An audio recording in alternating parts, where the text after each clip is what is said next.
예, 먼저 도시의 분석 워크플로우에 대해서 좀 말씀을 드리겠습니다.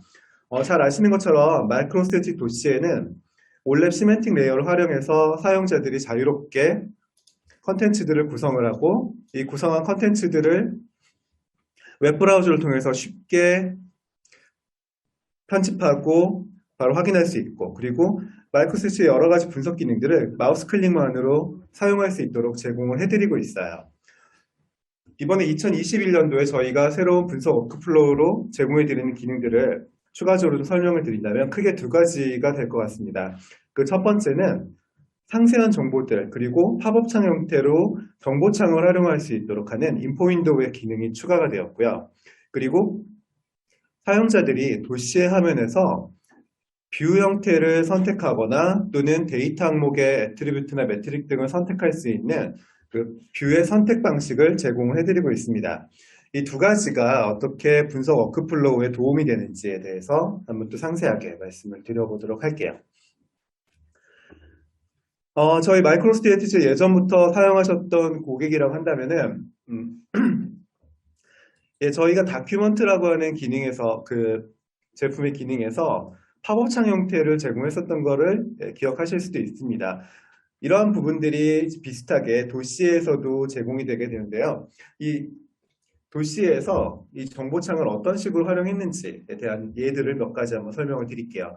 먼저 지금 데모에서 보신 것처럼 항목을 선택했을 때 그 항목의 상세한 정보들을 보여줄 수 있도록 구성하실 수도 있고요.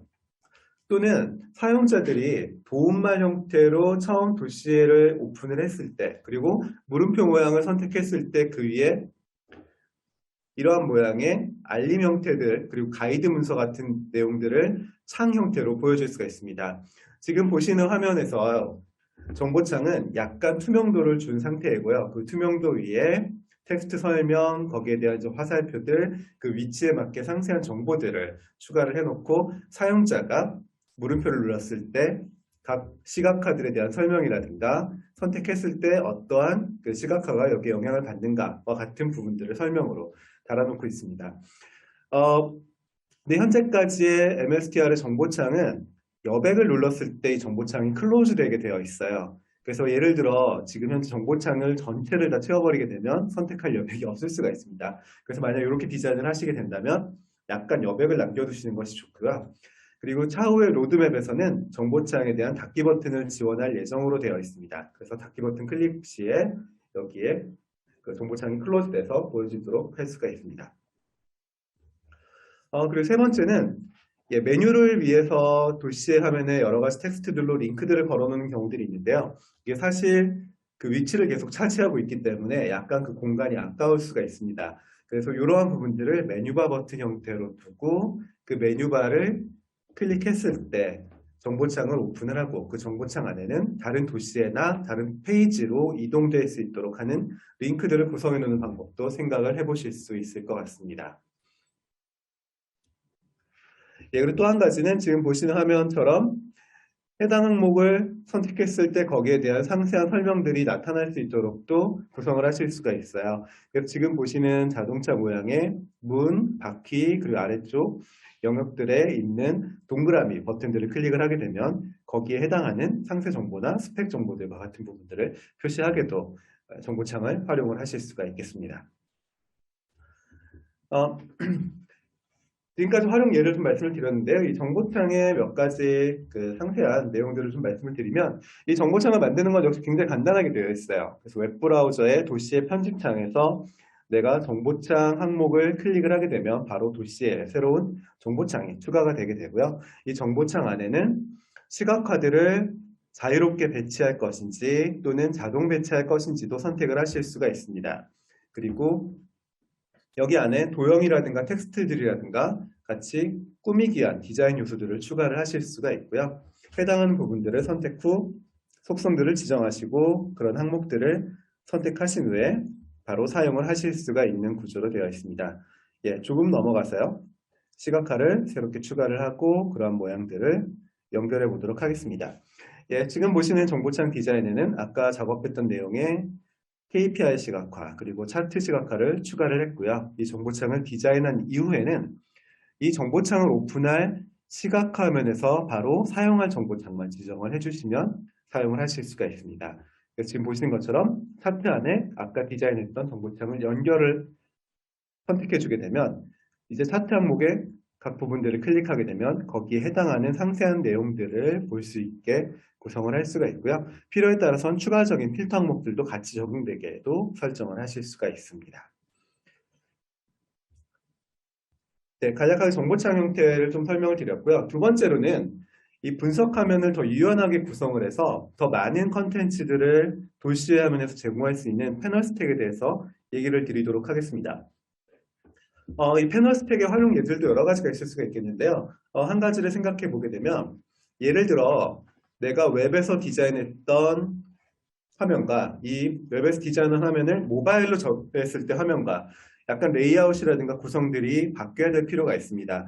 사용자의 가독성을 위해서 이러한 작업을 하게 될 때 예를 들어서 패널별로 모바일로 갔을 때는 세로 스크롤이 적용되게 해서 사용자가 스크롤해서 더 많은 컨텐츠를 볼 수 있도록 구성을 하고 웹에서는 그냥 전체 모양이 나온 형태로 구성을 한다든가 또 설정을 하실 수가 있고요. 선택기 역시 마찬가지로 그 위에 모바일용, 웹용으로 따로 배치들을 두고도 사용을 하실 수가 있습니다.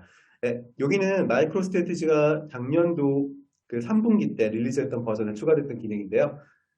이 화면상에 있는 항목들 중에 특정 항목들은 모바일에서는 보이지 않게 혹은 보이게 또 어떤 항목들은 웹에서는 보이지 않게 또는 웹에서만 보일 수 있게 설정을 할 수 있는 기능도 제공을 하고 있습니다. 그래서 지금과 같은 경우는 화면에 있는 화면에 있는 패널 항목들을 모바일과 웹을 따로 적용함으로써 조금 다른 그 디바이스에 따라서 최적화된 사용자 경험을 제공할 수 있도록 구성을 하실 수가 있습니다.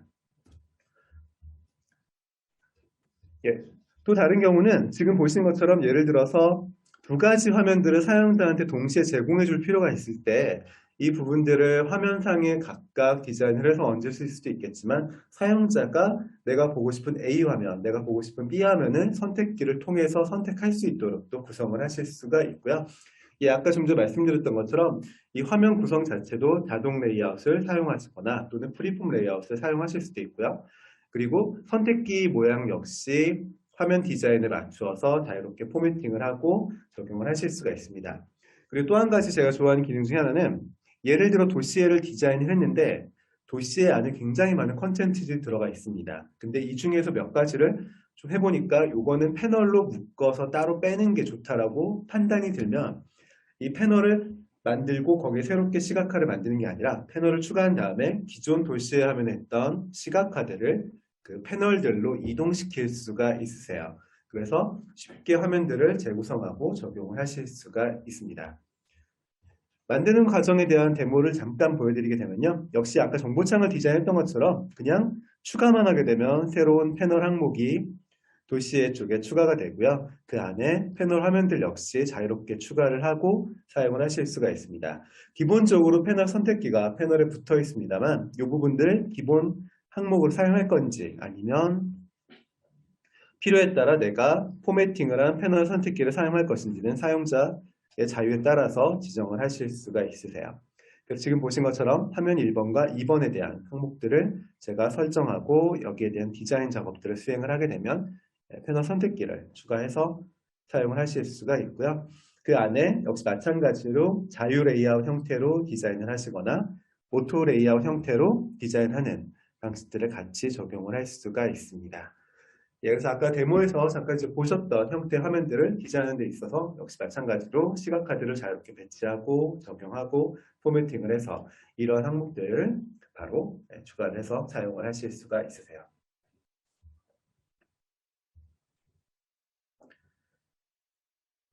네, 그리고 추가적으로 오른쪽에 있는 캔버스의 각 항목들에 대한 선택들을 레이어 형태로 제공을 해드리고 있어요. 여기에는 그 정보창에 들어가 있던 항목들, 그리고 내가 사용하고 있는 패널 항목들에 대한 부분들을 보여주고 있고요. 여기 안에 자유롭게 시각 항목들을 바깥으로 빼거나 아니면 다시 안쪽으로 집어넣거나 하는 작업들도 수행을 하실 수가 있습니다.